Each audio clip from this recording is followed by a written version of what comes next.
नमस्कार। क्या कभी सोचा है कि एक सामान्य से स्वाभाविक से क्रिया मुक्त हंसी और प्राचीन पद्धति योग में बहुत सी समानताएं हो सकती हैं। इसे जानने के लिए इस वीडियो को पूरा अवश्य देखिएगा। मई के पहले रविवार को पूरे विश्व में ठहाकों की गूंज के साथ विश्व हास्य दिवस बड़ी धूमधाम से मनाया जाता है। इसीलिए मई महीने की यह वीडियो हास्य योग और योग लोगों के मन में हास्य योग के प्रति उत्पन्न भ्रांतियों को दूर करने में अवश्य सफल होगी। जिंदगी कभी उफ तो कभी वाह होती है, कभी मुश्किल तो कभी आसान होती है। कभी कम न होने देना अपनी हंसी और मुस्कान को। इन्हीं से हर मुश्किल आसान होती है, हर मुश्किल आसान होती है। योग जहाँ एक अति प्राचीन स्वास्थ्यवर्धक पद्धति है, वहीं हास्य योग एक मेडिकल डॉक्टर मदन कटारिया द्वारा दी गई आधुनिक सरल परंतु अति कारगर स्वास्थ्यवर्धक पद्धति है। यह दोनों पद्धतियां ही विश्व प्रसिद्ध हैं, क्योंकि दोनों का उद्देश्य एक ही है, स्वस्थ और खुशहाल जीवन शैली। परंतु आज सब कुछ है लोगों के पास, केवल एक हंसी के लिए ही वक्त नहीं, या यूँ कहूँ दिन रात दौड़ती दुनिया में जिंदगी के लिए ही वक्त नहीं, जिंदगी के लिए ही वक्त नहीं। कारण है नित्य प्रतिदिन बढ़ते भौतिक सुख सुविधाएं और पारिवारिक मूल्यों के ह्रास से मनुष्य जीवन में उत्पन्न तनाव, दबाव, मानसिक परेशानियां मनुष्य को कमज़ोर और असुरक्षित बना रहे हैं।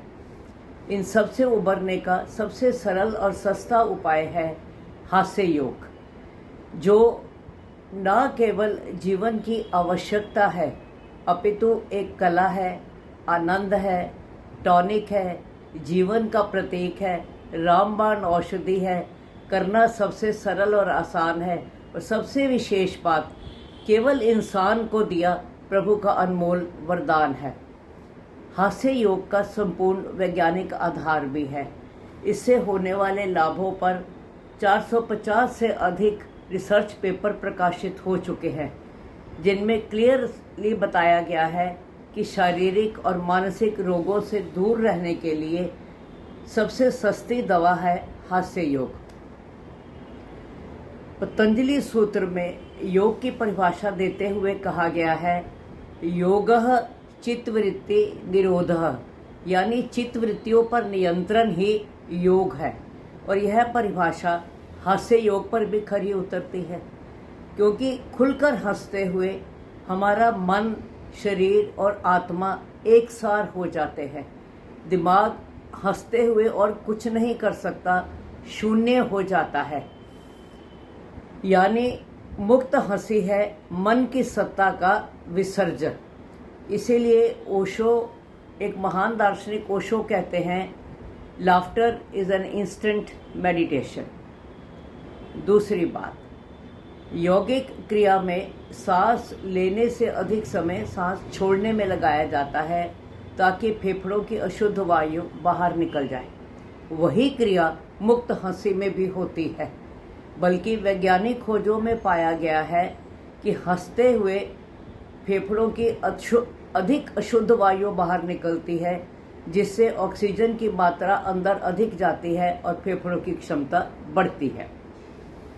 तीसरी एक विशेष बात, कपालभाति प्राणायाम में जिस प्रकार पेट की मांसपेशियों और डायफ्राम की लयबद्ध गति, रिदमिक मूवमेंट होती है, वही मूवमेंट मुक्त हास्य योग के एक मुख्य व्यायाम हो हा में भी होती है।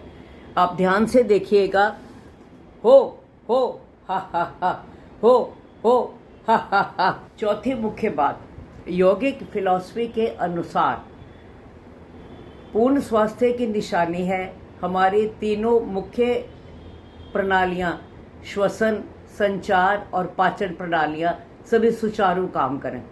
मुक्त हास्य से भी, हास्य योग करते हुए भी ये तीनों प्रणालियां सुचारू काम करती हैं। जब हम खुलकर हंसते हैं तो प्राणवायु का संचार अंदर होता है, यानी लाइफ एंटर्स यू। मुक्त हंसी और गहरे श्वसन की संयुक्त क्रिया से श्वसन प्रणाली मजबूत होती है। बेली लाफ्टर और हो हा प्राणायाम से पाचन क्रिया दुरुस्त होती है, यानी पाचन प्रणाली मजबूत होती है। तीसरी, मुक्त हंसी हृदय के स्वास्थ्य के लिए सबसे उत्तम व्यायाम माना गया है। अर्थात मुक्त हंसी से रक्त संचार प्रॉपर होने से संचार प्रणाली भी मजबूत होती है।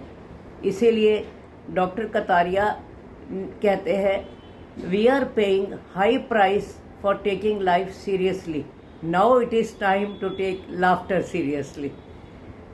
जिंदगी में मुश्किलें आना पार्ट ऑफ लाइफ है, परंतु उनसे हंसते हुए उबरना आर्ट ऑफ लाइफ है। आइए हास्य योग द्वारा गमों को गुमराह कर दे तो खुशियां खुद ब खुद लौट आएंगी। मुक्त हंसी सभी बंधनों को तोड़कर मानव जाति को जोड़ने की कोशिश करती है। तो आइए इस विधा से जुड़कर डॉक्टर मदन कटारिया के शुभ संकल्प वर्ल्ड पीस थ्रू लाफ्टर, यानी विश्व शांति मुक्त हंसी द्वारा के संकल्प को पूरा करने में साथ दें।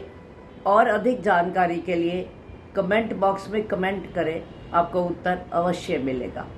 धन्यवाद। अंत में मेरे YouTube व्यूअर्स के लिए एक शुभकामना। मुश्किल राहें भी आसान हो जाती हैं, हर राह पर पहचान हो जाती है। जो हंसकर करते हैं ज़िंदगी का सामना, किस्मत भी उनकी गुलाम हो जाती है, किस्मत भी उनकी गुलाम हो जाती है। धन्यवाद।